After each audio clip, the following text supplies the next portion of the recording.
তুমি এখনো পর্যন্ত যে মানুষটার জন্য তরপাচ্ছ সে তোমার জন্য তরপাবে, গ্যারান্টি দিলাম।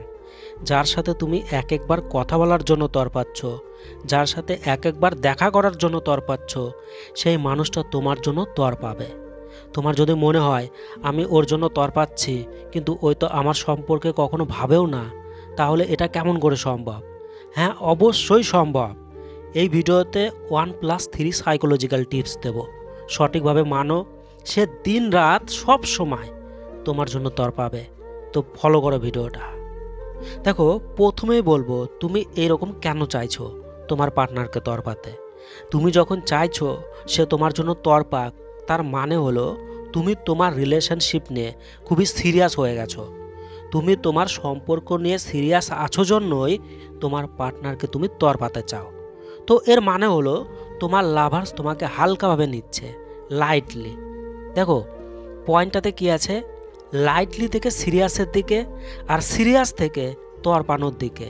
মানে হলো তুমি যদি তোমার পার্টনারকে লাইটলি বা হালকাভাবে নাও, তাহলে তোমার পার্টনার তোমার প্রতি সিরিয়াস হয়ে যাবে, সে তোমাকে গম্ভীরভাবে নেওয়া শুরু করবে। দেখো, এখনো পর্যন্ত তুমি তার জন্য তরপাচ্ছ, তার সাথে এক একবার কথা বলার জন্য তরপাচ্ছ, এক একবার তাকে দেখার জন্য তরপাচ্ছ। তার মানে কি? তুমি তার জন্য সিরিয়াস হয়ে গেছো।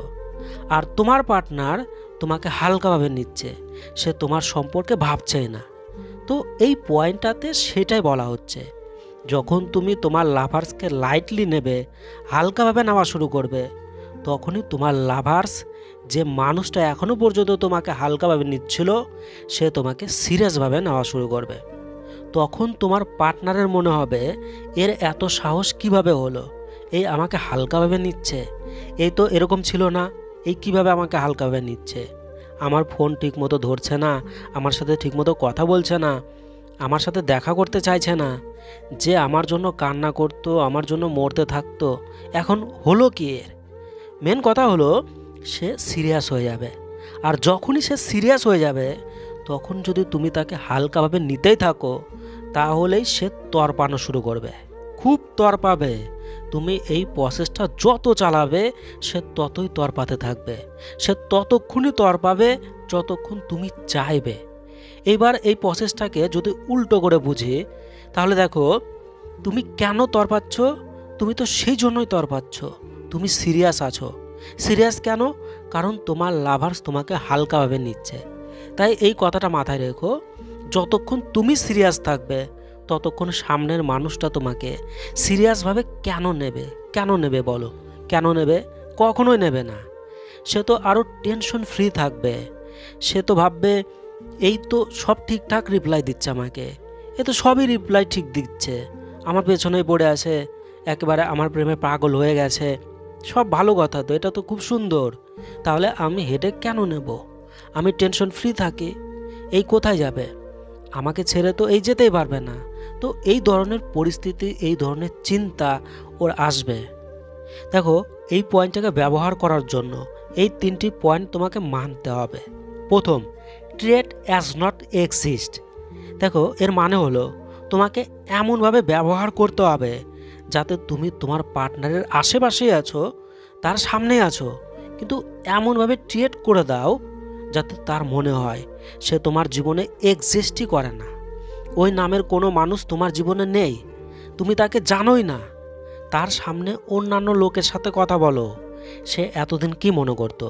তুমি শুধু তার পেছনে পড়ে থাকো, কেউ তোমাকে ভাও দেয় না। কিন্তু যখন এরকম করবে, তখন সে কি মনে করবে? এই তো আমার সামনে কান্না করতো, আমার সামনে দুঃখী দুঃখী কথা বলতো, আমাকে মানানোর চেষ্টা করতো, কিন্তু এখন আমাকে ছাড়া অন্যান্য লোকের সাথে হাসি ঠাট্টা করছে, মজা করছে। সে তখন তোমার প্রতি সিরিয়াস হবে এবং প্রচণ্ড তরপাবে। তো এইভাবে যদি তুমি ট্রিট করো, দেখো, আমি কিন্তু চিরজীবন করতে বলছি না, সেই সময়টা করো যখন বা যতক্ষণ, যত দিন তুমি তাকে তরপাতে চাও তখন করো। তো পয়েন্টটা মানো, তাহলে তুমি তাকে হালকাভাবে নিচ্ছ। দ্বিতীয় পয়েন্ট, ডিক্রেস সাপ্লাই। সাপ্লাই কমিয়ে দিতে হবে। তোমার তরফ থেকে তাকে যতটা পরিমাণে তুমি সাপ্লাই করো, সেই পরিমাণটা কমিয়ে দাও। এখনও পর্যন্ত যতটা ফোন মেসেজ করো, যতটা কথা বলো, যা যা করো তার জন্য সবই কমিয়ে দাও। তাহলেই তার মনে হবে তুমি তাকে হালকাভাবে নিয়েছো। তখন সে সতর্ক হয়ে যাবে আর সিরিয়াস হয়ে যাবে। তৃতীয় পয়েন্ট, বাট স্লোলি স্লোলি, কিন্তু ধীরে ধীরে করতে হবে। এগুলো সব কিছুকেই মানে ওপরে যেগুলো বললাম তোমাকে, এগুলো সব কিছুকেই ধীরে ধীরে করতে হবে, স্লো স্লো করতে হবে। কেন বললাম ধীরে ধীরে? কারণ তুমি তো তাকে ভালোবাসো, যাই হোক আর যেটাই হয়ে যাক, সে তোমার সাথে যে এরকমই করুক, সে তো তোমার লাভার্স, তাকে তো তুমি অনেক ভালোবাসো। আর সেই জন্যই তো তাকে তুমি তরপাতে চাইছো, তাকে রিয়ালাইজ করাতে চাইছো, তাকে বোঝাতে চাইছো তোমার ভালোবাসা, তোমার মূল্য। তুমি যাকে ভালোবাসো তাকে তরপাতে তোমার কি ভালো লাগবে? ভালো লাগবে না। তুমি তরপাবে তাকে, সে কাঁদবে, এটা কি তোমার ভালো লাগবে? তোমার ভালো লাগবে না। তো খুব বেশি এটা ব্যবহার করো না, হিসেব করে করো, স্লো স্লো করো, ধীরে ধীরে। যখন দেখবে সব কিছু মেনটেনেন্স হয়ে গেছে, সেই হিসেবে একটু একটু করে বাড়াবে। তো এইভাবে পয়েন্টটা মানো, গ্যারান্টি দিচ্ছি 100% কাজ করবে এই পদ্ধতিটা, আমি তোমাকে লিখে দিতে পারি। তো মানো। কিছু বলার থাকলে অবশ্যই তোমরা কমেন্টে জানাও। তোমাদের সমস্যা দেখে ভিডিও বানাবো, খুব তাড়াতাড়ি বানাবো। ভালো থেকো, অনেক ভালোবাসা রইলো। বাই।